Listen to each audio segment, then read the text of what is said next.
বন্ধুরা, তো আপনারা কি এই বড়ি দিয়ে কাতলা মাছের ঝোল কখনো খেয়েছেন এভাবে রান্না করে? তো আমি আজকে আপনাদেরকে বড়ি দিয়ে কাতলা মাছের ঝোল শেয়ার করব। তো আপনাদেরকে দেখাবো বড়ি দিয়ে কাতলা মাছের ঝোল করতে আপনার কেমন ভাবে করতে হয়, কিভাবে করতে হয় সেটা আপনাদেরকে দেখাবো। তো আপনারা দেখতে থাকুন বন্ধুরা, এবং আমার এই বড়ি দিয়ে কাতলা মাছের ঝোল কার কার পছন্দ অবশ্যই সেটা আমাকে কমেন্ট করে দেখাবেন। আমি দেখতেই পাচ্ছেন সুন্দর করে পরিষ্কার করে কাতলা মাছগুলো ধুয়ে নিয়েছি।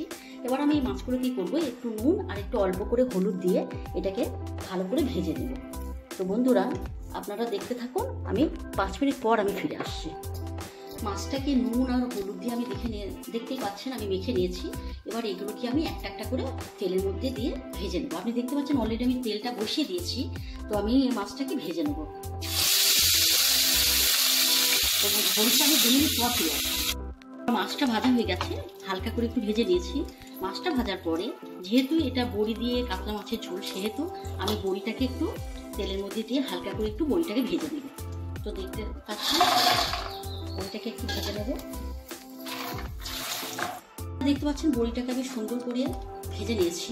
তো এরপর আমি ওই বড়ি ভাজার তেলের মধ্যে আমি একে একে আমার মশলা বাটাগুলো যেগুলো রয়েছে, প্রথমে আমি দেবো পেঁয়াজ বাটা,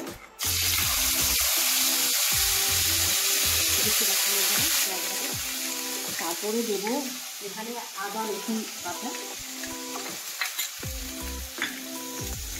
এখানে এটা পরিমাণ মতো দেব।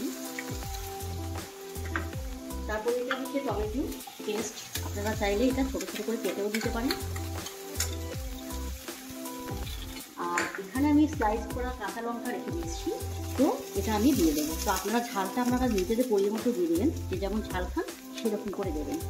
তো এটা দেওয়া হয়ে গেছে, দেবো হলুদ গুঁড়ো,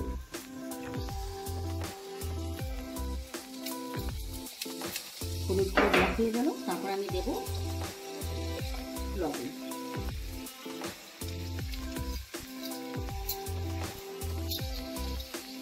আমি এটাকে ভালো করে কষে নিচ্ছি বন্ধুরা। তো আপনারা দেখতে পাচ্ছেন মশলাটা মোটামুটি আমি এইভাবে কষে নিয়েছি, ঠিক আছে। তো তেলটাও গায়ে হালকা করে ছেড়ে দিয়েছে। এরপরে আমি কি করব, এরপরে আমি বড়িটা এই মাছের গ্রেভির মধ্যে আমি দিয়ে দেবো।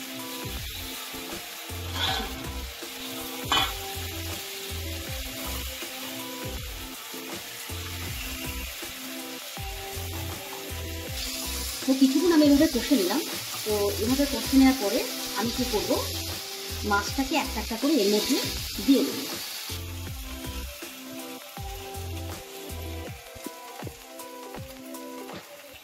তো আমি মাছগুলো দিয়ে দিয়েছি। এরপরে মাছগুলো দিয়ে দেওয়ার পরে আমি পরিমাণ মতো পানি দিয়ে দেব।